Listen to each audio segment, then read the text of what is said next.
Joo, ei kun siis mä mietin, että sä sanoit olevasi vissiin täällä yläkerrassa. Ja mä kävin täällä jo katsomassa ja mä en niinku löytänyt sua. Moi. Ei, ups, okei, sori.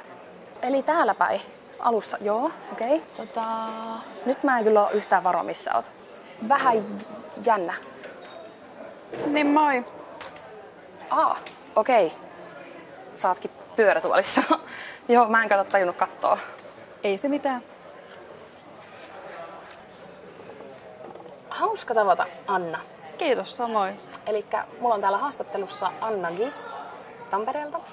Ja me ollaan tultu tähän pöydän ääreen nyt pohtimaan tällaista asiaa kuin kroonisen kivun sairastaminen.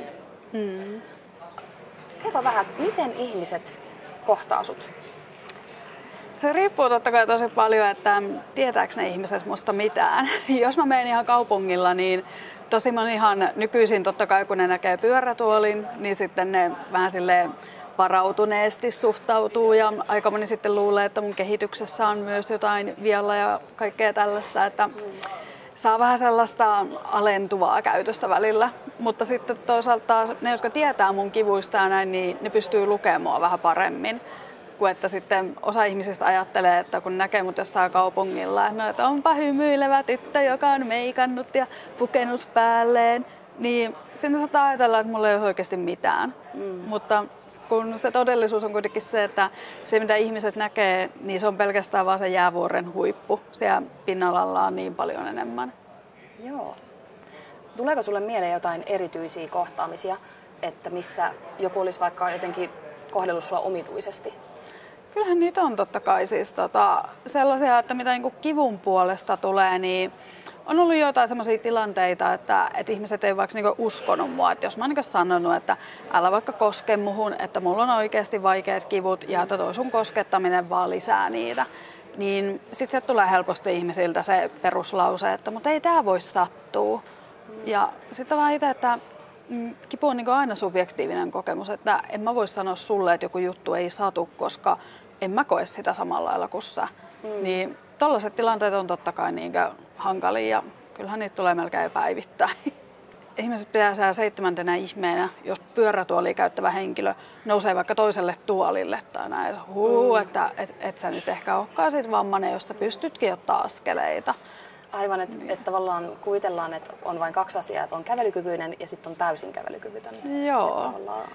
Ja sitten ihmiset tosi paljon tekee niinkö omia ennakkoluuloja ja kaikkea niinkö omia käsityksiä asioista, kun ne vois kysyä multa. Mutta sitten taas jotkut ihmiset ei ymmärrä sitä, että en mä niinkö 24/7 halua kertoa ihmisille julkisilla paikoilla mun niinkö tosi yksityisistä asioista.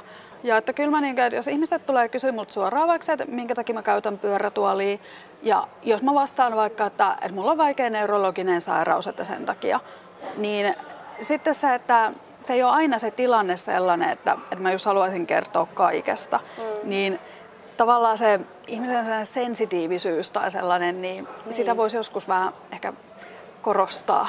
No sit mä ajattelin kysyä siitä, että sä kerroit, että sä oot ollut noin 8 vuoden aikana niin kuin sairastanut kipusairauksia, niin mikä se vaihe oli, että ootko sä liikkunut niin kuin ilman pyörätuolia vielä jossain vaiheessa ja liikutko nykyään vielä ilman pyörätuolia? No, mulla itsellä tuli pyörätuoli melkeinpä tasan vuosi sitten niin mun elämään. Ja mulla on nykyisin tilanne se, että mä niin omassa yksiössäni otan muutamia askeleita, mutta siinä on niin paljon niin niitä ongelmatekijöitä siihen kävelyyn liittyen, että mä niin pyörätuolia käytän aina kun poistun omasta asunnostani ja joudun käyttää päivittäin sitä myös ihan kotona. Mutta aiemmin mulla oli sillä lailla, että mulla oli vielä 2 vuotta sitten pelkästään vaan niin kyynärsauva käytössä, mutta sitten koska mulla on käsissä niin paljon ongelmia, niin se aiheutti sitten tosi paljon hankaluuksia.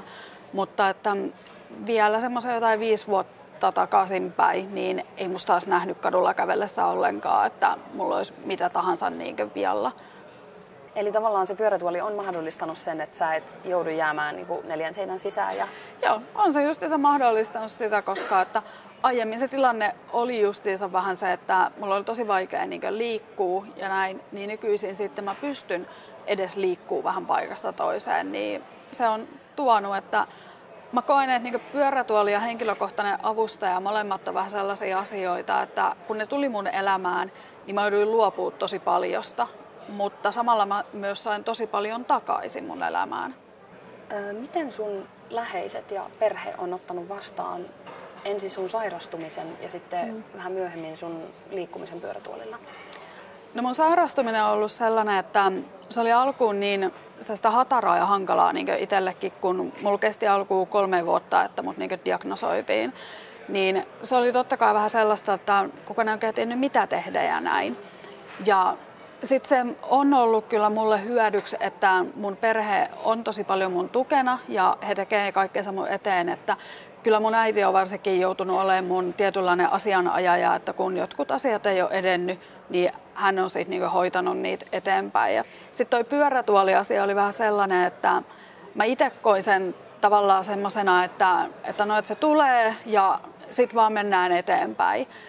Ja mun äiti esimerkiksi koki sen tosi hankalana, että mun äiti sanoi, että se oli niinkö kauheinta, mitä mun sairaudet oli siihen mennessä niinkö aiheuttaneet. Mutta sitten taas mun isosisko, niin hänellä oli alusta asti niinkö sellainen asenne, että hän niinkö sanoi mulle ja myös niinkö mun äidille ja isälle, jotka sen otti aika raskaasti, niin sanoi vaan, että no paska juttu, mutta ainakaan sä et ole halvaantunut. Niin että tavallaan että ei se asia ole täysin ihan niin negatiivinen, vaan että olisi jotain hyvääkin. Ja sitten just se, että se on kuitenkin mahdollistanut mulle niin paljon asioita. Se, että mä niin käytän pyörätuolia nykyisin ja sitten voimia muihin. Mitä se on mahdollistanut sulle? Se on mahdollistanut mulle ainakin paljon semmoisen itsenäisemmän elämän, että mä oikeasti voin itse liikkua välillä, että mulla on sähköinen kelausavusti mun pyörätuolissa ja koska mä asun ihan kaupungin keskustassa, niin mä pystyn itse liikkua aika hyvin, että mun ei tarvitse mennä taksilla jokaiselta ovelta ovelle ja näin, joka sitten taas tietty on niin turhauttavaa.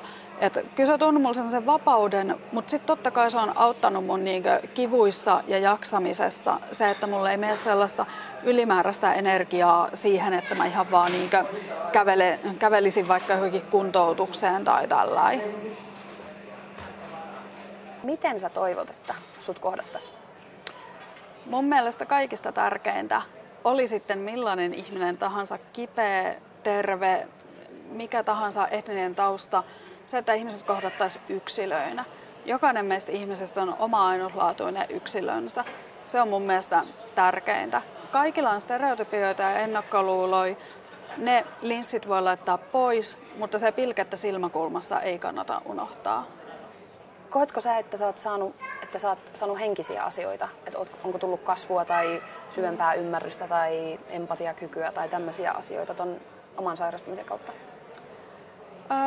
Mulla on ehkä tietyllä tapaa vankistunut se, että mä pystyn omien kokemuksieni kautta auttamaan muita henkilöitä. Tai tavallaan olemaan niinkö, että kaikkeen ei tarvitsisi tehdä sitä työsarkaa, mitä mä teen, vaan että mä voisin tavallaan olla isomman ihmisen ryhmän niinkö puolesta puhuja ja auttaa niinkö justiinsa muita. Tämä on perinteinen auttajasyndrooma. Aivan, eli sä oot päässyt rohkaisemaan muita ihmisiä, jotka on mahdollisesti kohtaamassa samoja tilanteita. Joo, kyllä se on tullut justiinsa sekä just tälleen niinkö ihan face-to-face tapaamisia, että sitten mä yritän myös niinkö mun blogin kautta ja sosiaalisen median kautta ja kokemuskouluttajaluentojen kautta tuoda ihmisille just esille sitä, että vaikka on niin vaikeasti sairas näin, niin ei tarvitse pelkästään vaan sairauksiin kietoutua ja sitten jäädä johonkin pimeeseen nurkkaan, vaan oikeasti on oikeutettu myös elämään. Eli sä oot Suomen Kipu ry:n kokemuskouluttaja. Mitä se merkkaa? Se merkkaa mulle sitä, että mä pystyn sellaisen mun vaikeudet tuomaan tavallaan voitoksi. Se, että jos joku hyötyy mun kaikista vaikeuksista ja hankaluuksista, niin mun mielestä se on niin tosi positiivinen juttu. No Anna, mistä sä tulit tähän haastattelutilanteeseen tänne Musiikkitaloon? Mä tulin tänne suoraan ostoksilta. Mä kävin itse yksin vaateostoksilla sellaisissa liikkeissä, mitä Tampereella, ja löysin kuteita. Mahtavaa. Entä mihin sä lähdet tästä nyt seuraavaksi? Mä lähden tästä seuraavaksi sitten varmaan jonkun toisen kaupan kautta ostamaan kosmetiikkaa ja sen jälkeen sitten junalla takaisin Tampereelle, jotta on huomenna aamulla 9 fysioterapiassa. Okei, eli aktiivista elämää. Joo. Hyvä, kiitos. Kiitti. Haastattelusta. Hyvä, kiitos haastattelusta.